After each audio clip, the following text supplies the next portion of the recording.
राकेश जी, मैं एक बात कहना चाहूंगी, मेरी पूरी बात थोड़ा सा सब्र से सुन लीजिएगा। क्या उत्तर प्रदेश की जनता का इस वक्त यही मुद्दा रह गया है?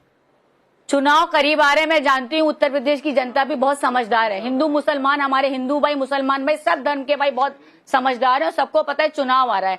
तो यही मुद्दा रह गया बात करने के लिए। क्या उत्तर प्रदेश में भीषण गर्मी पड़ रही है, आपको पता है? आप गांव में जाकर हाल देखिए, पूरे पूरे दिन 24-24 घंटे अघोषित बिजली कटौती हो रही है।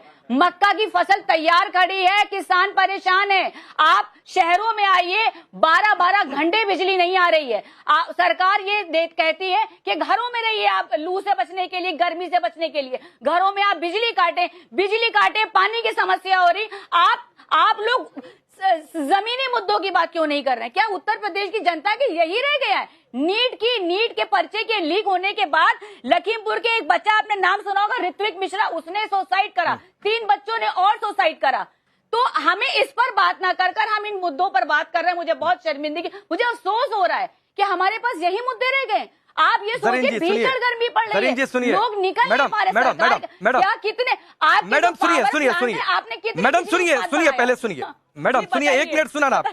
सुनिए, सुन लीजिए, आप सुनिए, हम फंसेंगे नहीं। सुनिए, एक तो भीषण गर्मी अकेले यूपी में नहीं पड़ रही है। मैं जहाँ खड़ा हूँ यहाँ भी 40 डिग्री का टेम्परेचर, इस 40 डिग्री के टेम्परेचर में बाहर खड़ा हूँ, तो वो छोड़ दीजिए। यस मैडम, सुनिए ना, सुनिए, मैं आपकी सारी बात से सहमत हूँ। सुनिए ना मैडम प्लीज, फिर आप वही बात आ जाती हैं। आप सुनती नहीं है, दिक्कत यह है कि आप सुनती नहीं है। आप सुनिए, आप बिल्कुल बात सही कह रही हैं कि मंदिर मस्जिद पर बहस नहीं होनी चाहिए। मैं बिल्कुल आपकी बात से सहमत हूँ। नीट पर चर्चा होनी चाहिए, बिल्कुल मैं आपकी बात से सहमत हूँ। बेरोजगारी पर चर्चा होनी चाहिए, बिल्कुल आपकी बात से सहमत हूँ। तो मैडम ये बात पहले आप अपनी पार्टी में कंसेंसस बनाइए ना, कि आपकी पार्टी के नेता ना तो मंदिर मस्जिद से जुड़े मुद्दों पर बयान दें, ना तो बुलडोजर से जुड़े मुद्दों पर बयान दें। वो सिर्फ उन्हीं मुद्दों पर बयान दें जिन मुद्दों पर वो डिबेट चाहते हैं। ना वो बोलेंगे ना डिबेट होगी। बहुत सिंपल सा फॉर्मूला है। तो पहले आप अपनी पार्टी में कंसेंसस बनाकर एक आदेश जारी करवा दीजिए। आप उत्तर प्रदेश के जो जमीनी मुद्दे जिससे जनता परेशान है, देखिए, आप पार्टी का प्रवक्ता है ना भाई, तो पार्टी का जो नेता कुछ बोलेगा तो जवाब आपसे ही लेंगे। जो भी प्रवक्ता पैनल पर आएगा उसका जवाब, उससे जवाब लेंगे। नहीं, आप नहीं, क्यों? हम आपको जवाब दे तो रहे। हम उत्तर प्रदेश की जनता की तरफ से बैठे हैं। हमारी पार्टी उसके लिए लड़ाई लड़ रही है। समाजवादी पार्टी, हमारे आदरणीय अखिलेश यादव जी उसकी लड़ाई लड़ रहे हैं।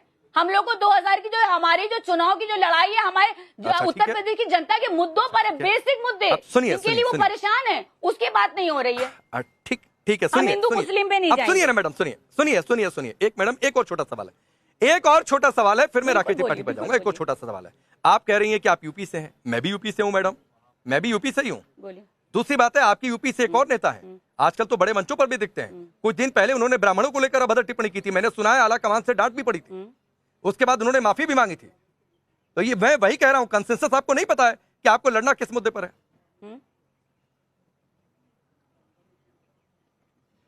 आप खुद कह रहे हैं कि आला कमान ने उनको समझाया, आप खुद कह रहे हैं उन्होंने माफी मांगी, तो उस बात को करने से क्या फायदा? हाँ, ऐसे तो योगी जी भी बंगाल में जाकर मतलब बोलेंगे, उसके बाद माफी मांगेंगे चुनाव में, तब तो आपने उनको डिफेंड करा फौरन कि जबान फिसल गई। उस पर क्या बात करी जाए? हम लोग हम कहने किसको डिफेंड करेंगे, लेकिन राकेश त्रिपाठी की ज्ञान की बातें बड़ी हैं कि जब हमारे नेता बोल देंगे तो बेरोजगारी पर बातचीत करो, तो बिजली पर बातचीत करो, और नहीं तो ऐसे हम बातचीत करेंगे तुष्टीकरण के साथ। अब सुनिए मैडम, सुनिए, अभी इस पर भी आ जाऊंगा, राकेश त्रिपाठी एक रिप्लाई कर। जी बताइए जी। अभी इस पर भी आ जाऊंगा। देखिए सैयद जरीन को मैं सुझाव करूंगा, गर्मी ज्यादा हो रही है तो ठंडा पानी पिए, और गर्मी से बचने के लिए, लू से बचने के लिए बहुत सारे उपाय होते हैं, दादी के नुस्खे हैं, उनका प्रयोग करें, क्योंकि उन्हें गर्मी कुछ ज्यादा लग गई है। गर्मी में बिजली की कटौती की जब चर्चा कर रही है ना, तो अपने एक आप ऑफिशियल प्रवक्ता हैं, आप बीजेपी के 12 घंटे दिन की बिजली और 12 घंटे रात की बिजली के टर्न हुआ करते थे। आपकी सरकार के समय में क्या अवस्था हुआ करती थी, जरा झांक कर देखिए ना, कि उत्तर प्रदेश में केवल 5 ऐसे वीआईपी जिले हुआ करते थे जहां बिजली आया करती थी। रामपुर में बिजली आती थी, इटावा में बिजली आती थी, अमेठी और रायबरेली बिजली आती थी।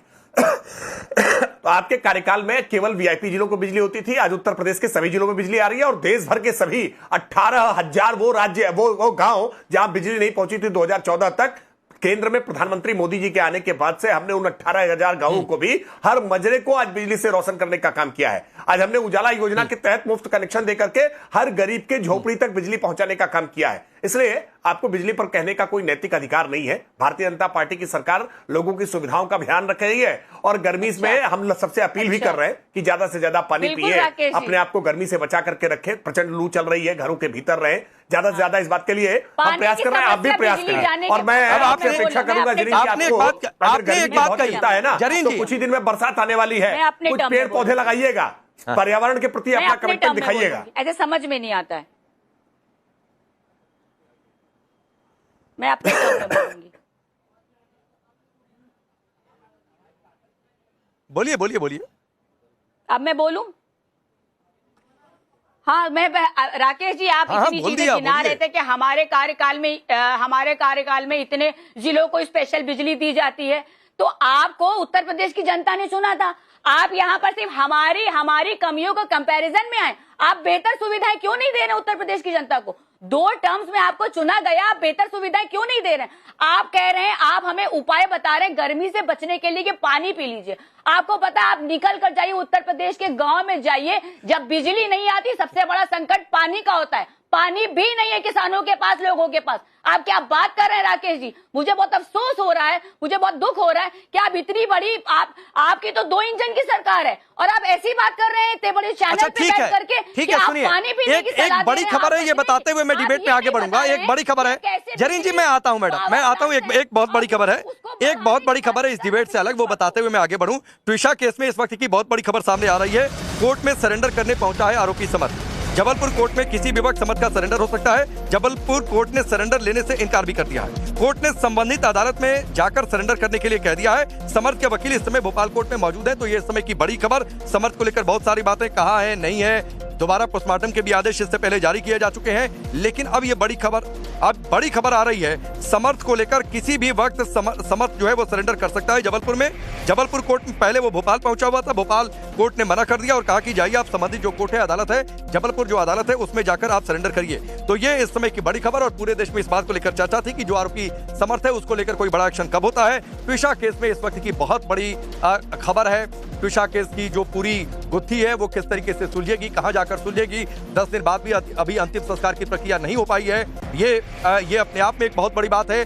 परिजनों की अपनी चिंताएं हैं। निष्पक्ष जांच को लेकर वो दोबारा पोस्टमार्टम चाहते थे, जो एम्स दिल्ली की टीम करे। इसको लेकर पहले भी आदेश जारी किए जा चुके हैं। मकरंद हमारे साथ जुड़ चुके हैं, एक इन्फॉर्मेशन से ले लेते हैं। मकरंद, बताइए क्या जानकारी आपके पास है? जबलपुर कोर्ट में सरेंडर होगा आपसे थोड़ी देर में। देखिए, जबलपुर हाईकोर्ट पहुंचा था समर्थ सिंह, लेकिन अभी फिलहाल जो जानकारी सामने आ रही है कि जज ने फिलहाल उनको ये कहा है कि जो संबंधित कोर्ट है यानी भोपाल की जो सेशन कोर्ट है वहीं जाकर सरेंडर करें, क्योंकि केस वहां पर दर्ज है और ऐसे में अब संभावना यही है कि समर्थ सिंह भोपाल सरेंडर कर सकता है। जबलपुर में होने की सूचना है, हालांकि आधिकारिक तौर पर जब कोई सरेंडर करने पहुंचता है तो जो वहां पर जज है उन्हीं के द्वारा जो भी कमेंट है वो किया जाता है। जाहिर है कि पुलिस को भी इस बात की जानकारी मिलने पर वो भी एक्शन में आएगी कि जबलपुर कोर्ट में आखिर समर्थ कैसे पहुंचा।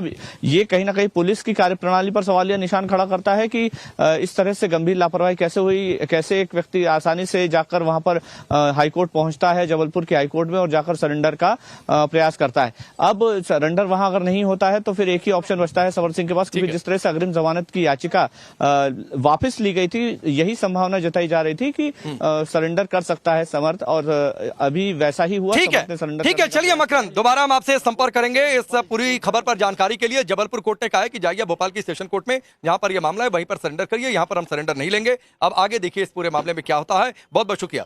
एक सवाल मैं कुलदीप जी से ले लूं, फिर मैं संदीप त्रिपाठी आपके पास आ रहा हूं। कोर्ट के आदेश से बुलडोजर तो भी दिक्कत है, यहाँ कोर्ट के आदेश से आज जुमे के दिन पूजा पाठ हो गई तो भी दिक्कत है।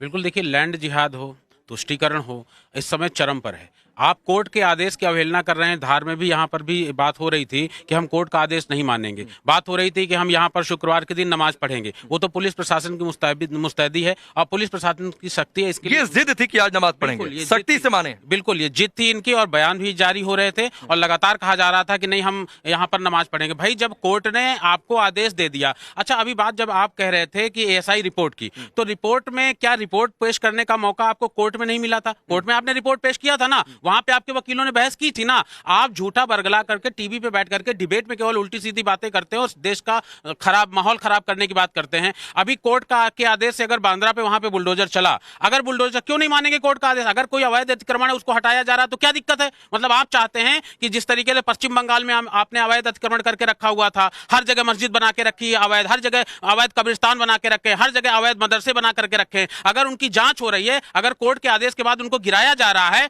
तो क्यों आपको तकलीफ क्यों हो रही है? मतलब आप मंदिर मस्जिद से दिक्कत है कि अवैध बनने से दिक्कत? नहीं, अवैध से दिक्कत है ना। मंदिर मस्जिद आपका अगर मेरे ख्याल से कोर्ट आदेश दे रहा है तो कोर्ट, अगर आपकी कोई जायज जमीन है, जायज मदरसा है, जायज मस्जिद है तो कोर्ट उसके विरुद्ध आवाज नहीं देगा। ठीक है संदीप भाई, एक बात बताइए, ऐसे ही वोट मिलेगा क्या? मतलब कोर्ट आदेश दे तो नहीं मानेंगे, उधर वंदे मातरम पढ़वाया जाए इसको भी नहीं मानेंगे। वंदे मातरम तो कांग्रेस के भी कई कार्यक्रमों में मैंने देखा, उधर केरल में भी हो रहा था, केरल में, तमिलनाडु में हो रहा था, तमिलनाडु में मैंने देखा, केरल क्या कह रहा हूं, तमिलनाडु में मैंने देखा।